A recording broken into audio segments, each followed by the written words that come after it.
Capítulo 123. A afirmação de Kaiji foi o suficiente para silenciar Priscillis por um tempo, pelo menos por alguns dias, embora isso não a tenha impedido de abraçá-la, nem de dormir confortavelmente nos braços de sua amante. O abraço que a escrava de cabelos castanhos dava à sua amante só se intensificava à medida que se aproximavam cada vez mais da cidade. Kaiji, no entanto, sentia-se confortável com o silêncio. Então elas chegaram à primeira ruína. A vila não era nada além de madeira queimada, diferentemente de muitas construções pazenianas de casas que dependiam de palafitas. A vila de Comestran tinha vários pequenos montes de terra compactada, todas na altura dos joelhos ou mais, e toda a terra era retirada da terra ao redor da colina, com uma grande depressão no centro. Pare!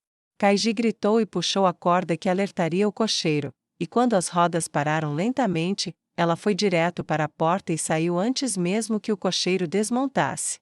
Ela pulou da carruagem e imediatamente começou a andar ao redor das ruínas queimadas. Priscillis seguiu e se aproximou de Kaiji. Você conhecia este lugar? Perguntou ela. Olhando ao redor, a floresta já havia começado a tomar conta do lugar, a grama crescia sobre as fundações de terra nivelada onde antes havia casas. Plantas verdes já forçavam passagem pelas rachaduras entre as pedras construídas, rompendo a ligação entre elas. Poucas pedras já estavam sobrepostas, e à primeira vista, Kaiji percebeu que em um século nenhuma estaria. Os fragmentos de estruturas que ainda estavam de pé eram pouco mais que armações e os fragmentos delas tinham pregos de metal prendendo-os no lugar. Não, respondeu Kaiji enquanto subia a pequena colina. Estendeu a mão e tocou o que restava enegrecido do batente de uma porta. Alguns ossos jaziam logo adiante, vários corpos, nenhum intacto, mas eram obviamente vários indivíduos diferentes que morreram juntos. Ela olhou por cima do ombro para sua companheira e perguntou: por quanto tempo você foi escravo em Comestra antes de ela cair? Priscillis coçou a cabeça. Não sei, algumas estações, 1 ano, 2? O que é o tempo para um escravo cujo dia nunca muda? Kaiji olhou para os corpos. Eu não deveria ter perguntado. Me desculpe.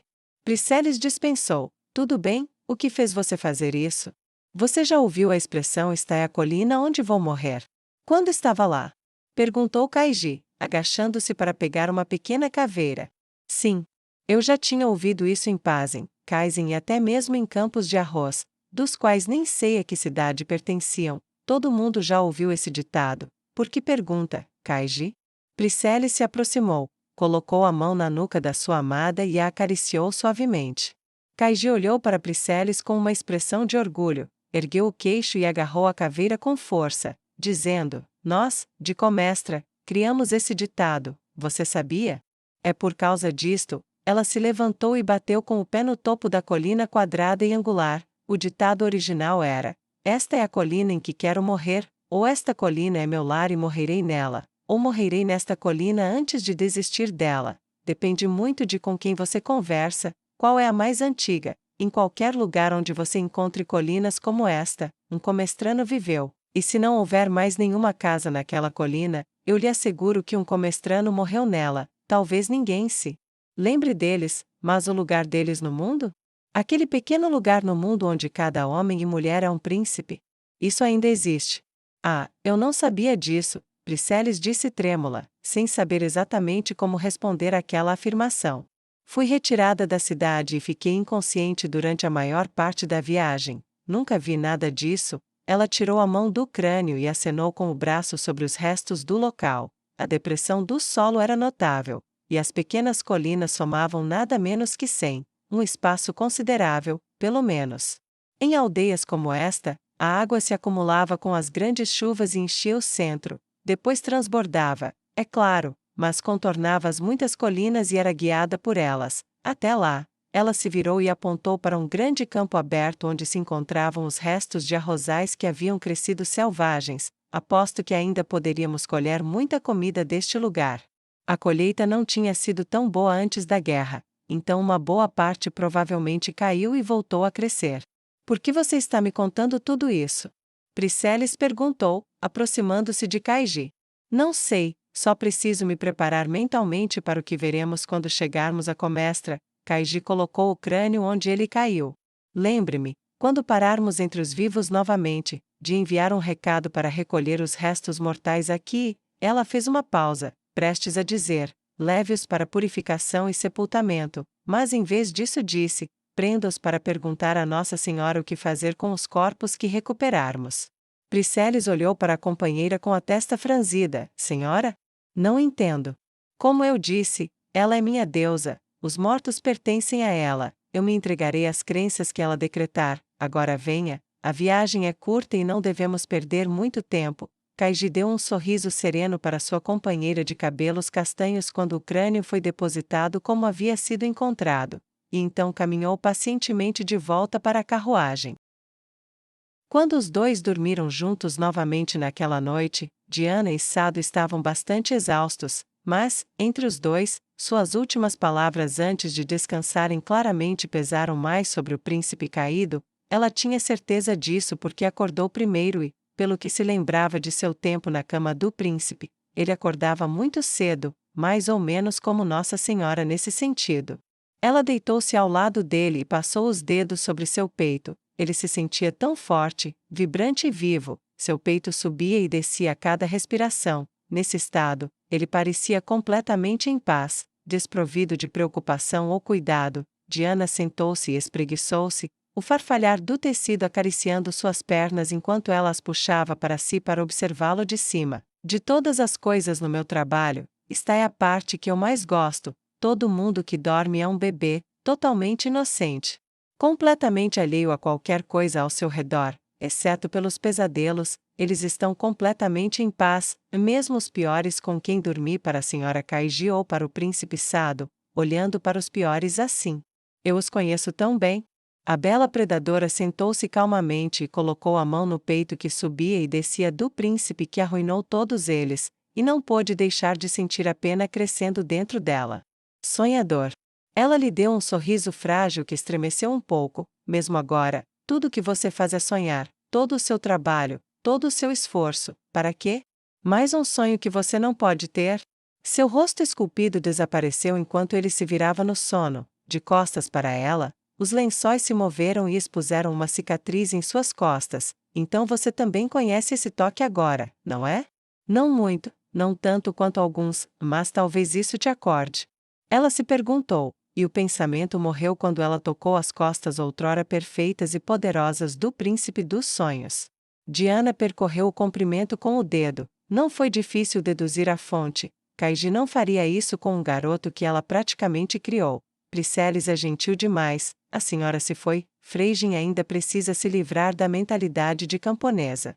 Lady Solution. De todas as pessoas na mansão, além da própria patroa, aquela era a que Diana tinha mais certeza de que a mataria se ela saísse da linha de qualquer forma. Ainda assim, ela é mais compreensível do que a patroa, mas como um monstro como aquele veio a servir alguém. Curioso, perigosamente, Diana deixou o pensamento de lado e saiu da cama. O movimento foi suficiente para acordar o príncipe quando seus pés tocaram o frio chão de madeira. Há quanto tempo você está acordada? Ele perguntou enquanto saía da cama e pegava as calças. Não demora muito, príncipe dos sonhos, ela piscou para ele, fazendo parar e olhar 2 vezes antes de puxá-la até a cintura. Ele optou por não fazer comentários, e eles continuaram com sua rotina, tomando banho e trocando de roupa para o dia, seguidos de uma curta refeição de peixe e batatas. Eles mal haviam retornado aos seus aposentos quando ouviram o som constante de uma batida na porta. Sado abriu-a imediatamente e encontrou um mensageiro esperando por ele. O príncipe os receberá hoje, cheguem cedo. Era um jovem cheio de espinhas, com calças curtas e camisa típicas da cidade, e as mesmas sandálias absurdas que eles pareciam tanto gostar, mas suas roupas eram todas de seda e muito caras, por mais absurdas que parecessem aos olhos de Sado. O garoto de olhos azuis, tendo entregue sua mensagem, saiu abruptamente sem esperar qualquer tipo de resposta, deixando Sado estupefato por um momento, olhando fixamente para o garoto de cabelos cor de areia. É por isso que você deveria viajar mais, príncipe dos sonhos. Diana riu baixinho e estendeu a mão para tocar o braço dele. O protocolo para Anaxim é abrupto, como o de Comestra, mas eles beiram a grosseria, bons anfitriões, mas se você for um hóspede, é melhor ir direto ao ponto. Este lugar não gosta de desperdiçar o próprio tempo, eles estão sempre com pressa. Sado assentiu enquanto compreendia, todos nós reagimos aos mesmos medos, de maneiras diferentes, não é de se admirar que eu tenha perdido, não é de se admirar. Seu rosto se contraiu quando outro aspecto da causa de sua derrota foi esclarecido, mas antes que Diana pudesse abordá-lo, ele se livrou do assunto. Vamos agora, Sado disse com uma decisão brusca e abrupta. É por isso que estamos aqui, não há razão para esperar. Diana não respondeu de imediato, mas, ao ouvir Sado resmungando sobre seus planos frustrados, sua mente estava em outro lugar. O príncipe, ou alguém próximo a ele, previu como reagiríamos e nos fez esperar até a hora de agir. Seria coincidência? Talvez, mas acho que não, preciso ficar em guarda.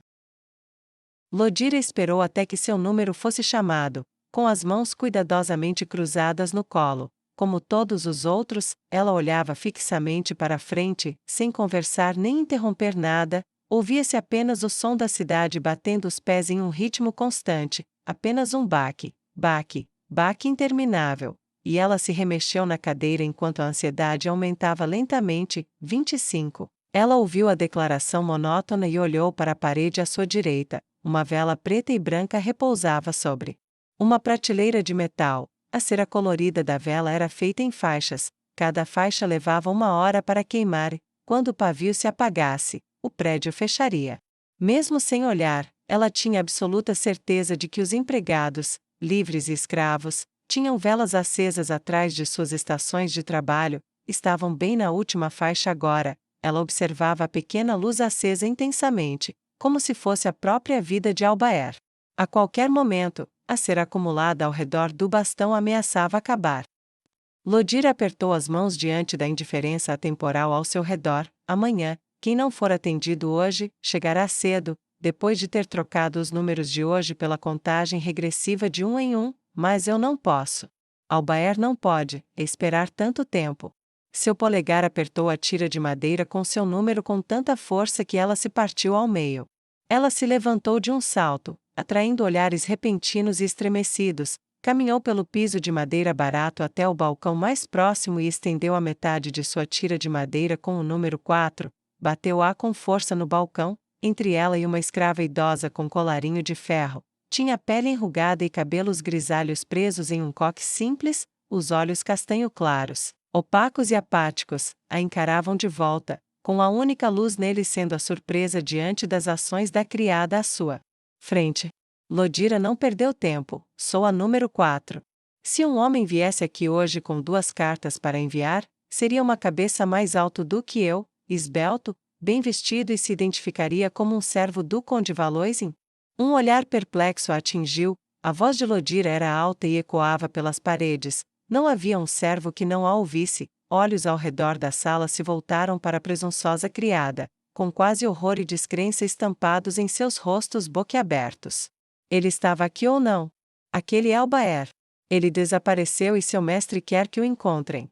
Lodira exclamou e bateu o pé, endireitando-se, cruzou os braços à frente e lançou um olhar furioso para a mulher do outro lado da janela. A velha escrava recuou sem pensar.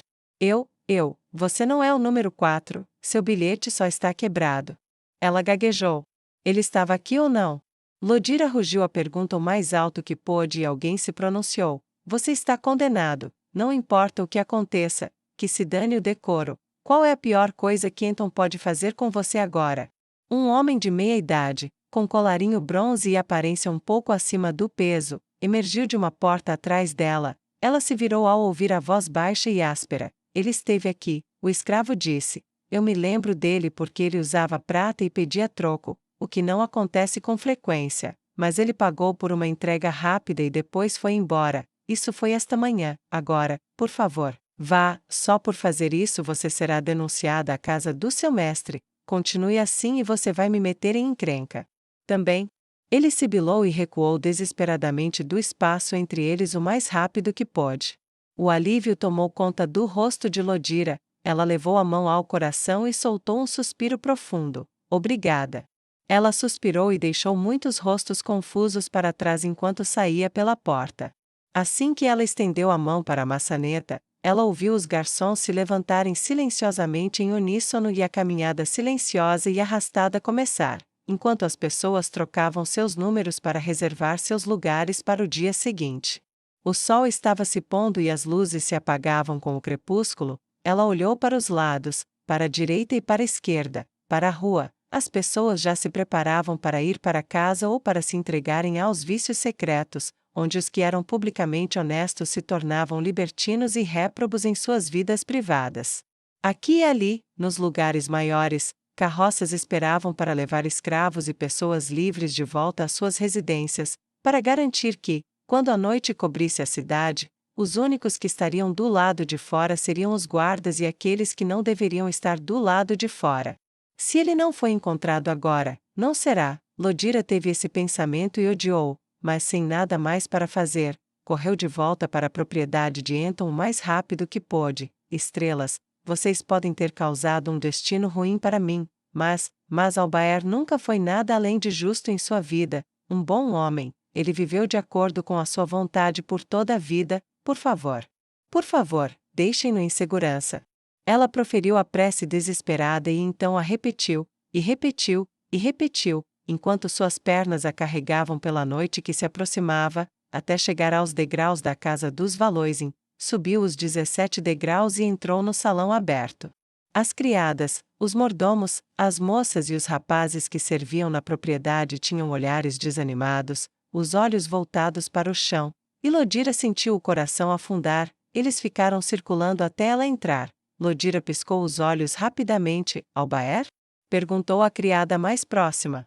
Ele chegará em um momento, respondeu a criada, e o alívio tomou conta de Lodira. Ela exalou o ar que havia prendido pelo que pareceu uma eternidade. Aí vem ele, acrescentou a criada, apontando para uma porta, e de lá saiu um sacerdote dos observadores das estrelas. Ele voa para as estrelas em busca de sua recompensa. Ele chegou ao seu destino como um homem deveria, seguindo o caminho traçado pelas estrelas na ordenação de nossas vidas. Ele traçou o fio até o fim, e agora parte para um último serviço. A voz rouca e envelhecida sob a cobertura branca que cobria todo o corpo. Atrás dele, seguia uma caixa carregada por 2 escravos com colares de ferro. Estavam sem camisa, como costumavam ser os trabalhadores, vestindo apenas uma faixa branca sobre o ombro esquerdo, presa no cinto da calça branca. A caixa ficava sobre suas cabeças, para que os mortos honrados pudessem partir com a cabeça erguida. Albaer. Lodira choramingou enquanto as cabeças abaixavam. Anton estava atrás deles e foi até a frente. Pegando a maçaneta da porta, ele tocou a maçaneta pela primeira vez na vida e a abriu para seu mordomo. Lodira sentiu os joelhos fraquejarem, tremerem, e caiu pesadamente no chão de pedra que tanto esfregara naquele dia, mas não conseguiu nem chorar. O quê? Como? Ela olhou ao redor em busca de respostas, e um camareiro falou. Eu o encontrei, ele foi atropelado por uma carruagem ao sair do prédio dos Correios. O corpo foi levado para a coleta, e me disseram lá que ele simplesmente, ele passou na frente de ele devia estar distraído, pensando em todas as tarefas que tinha para fazer naquele dia. O garoto continuou falando monotonamente, mas Lodira não ouviu mais nada. Pelo menos aconteceu depois que ele enviou minhas cartas, pensou Lodira imediatamente, e ouviu a voz do pai em sua cabeça como se fosse a sua, e essa foi metade da razão pela qual ela chorou pelas horas seguintes. A terra vazia se estendia por quilômetros e quilômetros, com ou sem desvios. Por vários dias, ela cavalgou, o sol brilhando intensamente e a brisa confortavelmente quente. Com a estação das chuvas já passada, tudo o que lhe restava eram condições relativamente amenas e silêncio, tanto silêncio. Yersin era bastante agradável quando visitava seu reino à noite, quando a fogueira crepitava. Mas ela se viu ao mesmo tempo desejando e odiando sua sensação de isolamento. Na noite do seu 7º dia, ela optou por não visitar o parceiro e, em vez disso, apenas ficou sentada, olhando para as chamas crepitantes. É mesmo por isso que você está fazendo isso? Você só quer salvar alguém para não ficar sozinha no resto da viagem de volta? Isso não é heroísmo, não que você já tenha sido uma heroína. Que droga! Isso nem é uma vingança mesquinha, isso é simplesmente patético, meu Deus, nua. Todos esses anos se tornando praticamente invencível para oponentes normais, agora você está aqui, derrotada por quê? Ela levantou os joelhos até o peito e se abraçou, encarando as chamas, sem saber o que responder. Então, quanto tempo falta para você chegar à fronteira? Ela se perguntou em voz alta e olhou para a noite. Os uivos de lobos distantes não a incomodavam nem um pouco, bem longe da estrada. As restrições de viagem do Stlaumo significavam que ela tinha pouquíssimas chances de encontrar alguém que não deveria, e se encontrasse. Posso matá-los facilmente, derrotei um dos campeões da cidade deles, se houver algum camponês deles por aqui? Bem, isso é só carne extra para a viagem. Ela riu do pensamento cruel e enfiou a mão na mochila para tirar o cabelo que havia cortado do cadáver de Sobela. Era reconfortante levá-lo para o fogo, como se ela ainda estivesse lá. Ela o apertou nas mãos. Você tem que entregar isso ao príncipe Rajen. Seus olhos não se desviavam da extensão dos cabelos negros e sedosos, a luz refletia o brilho e dançava sobre ele. Tamanha era a perfeição do brilho, mesmo agora, que Nua conseguia ver seu rosto refletido em si mesma, um pouco, suponho. Sobela também amava a Condessa Lodira. Eu deveria dar um pouco a ela, posso ficar com um pouco? Ela acariciou o maço de cabelo, recordando-se da carícia que dera a elfa-demônio quando estava em seus momentos mais difíceis, seu grito selvagem de odeio alturas. E Nua se lembrou do local do sacrifício. Seu elfo estúpido, ó Deus, ela deve ter ficado com tanto medo lá em cima, ela, já era ruim o suficiente, mas então ter que estar no seu maior medo, e você nem percebeu, Nua apertou o maço de cabelo ainda mais. Droga! Eu não tenho direito a isso, nada disso. Eu fui fraca demais para salvá-la, fraca demais para impedir isso. Se eu fosse a Salvadora Sombria, eu levantaria uma rebelião entre os rebanhos e usaria poder divino para fazer os homens-fera se ajoelharem e implorarem. Se eu tivesse mais poder. Ela murmurou e voltou seus pensamentos para o leste, onde Pazem e as grandes cidades aguardavam seu retorno. O príncipe Sado estava certo sobre muitas coisas. Ele pode ter sido um sonhador obtuso, pode ter falhado em avaliar o tipo de resistência que enfrentaria, pode não ter acreditado que seus velhos amigos o derrubariam, mas eu não tenho esse fardo. Só há uma resposta aqui: poder absoluto e total. Ela falou apenas para o fogo que crepitava em sua direção. E para o maço de cabelo que ainda confortava sua mão direita enquanto o calor do fogo era levado por toda a extensão até sua carne. A base do poder nas cidades-estado é a escravidão. A base da estabilidade nas cidades-estado é a escravidão. A base de sua segurança contra os Tlaumo é uma população indefesa que eles mesmos podem destruir. O principal suporte disso, os templos dos observadores estelares, eles me armaram, são meus inimigos, estão no caminho. Os pensamentos de Nua ficaram mais sombrios. Ela percebeu o fogo apenas com o canto do olho enquanto olhava para o leste. Você realmente vai machucar pessoas inocentes? Nua ouviu a voz de Sobela em sua cabeça como se a mulher estivesse ali na frente dela. Qualquer um que estiver no caminho é culpado de estar no caminho, e isso é uma infração com pena de morte, Nua respondeu a voz em sua cabeça. E a sua promessa para mim? De ser feliz, de ter algo pelo qual viver. Você nem recuperou e planeja quebrá-la? Ela ouviu a voz de Sobela novamente. Não, mas algumas coisas simplesmente precisam ser feitas. Eu vou tentar encontrar um pouco de felicidade ao longo do caminho. E embora eu saiba que você não pediu, farei o meu melhor para cuidar dos seus amigos, como Rajen e Lodira. Não esquecerei minha promessa, e levarei o que tenho de você para casa. Nua respondeu, e a voz era baixa. Ela pegou a mecha de cabelo na mão e a colocou na nuca. Isso é muito mais fácil quando você tem uma escrava para ajudar, Nua pensou com irritação, lembrando-se da maneira como Kaiji cuidava de seu corpo com destreza e devoção. Apesar de sua pequena queixa, ela conseguiu fazer os movimentos de torção dos dedos e prendeu o maço de cabelo preto em seus cachos loiros, prendendo pelas duas pontas para envolvê-lo nas tiras de ouro que lhe restavam. Ali, ela o amarrou firmemente seguindo a espiral que havia feito com ele. Quando terminou, sentiu uma profunda sensação de cansaço e, deitada com os olhos voltados para o fogo ardente e crepitante, com a fragrância da doce madeira queimando, Nua Kalen Aivenor finalmente adormeceu em sonhos de poder e dos limites que ela cruzaria para obtê-lo.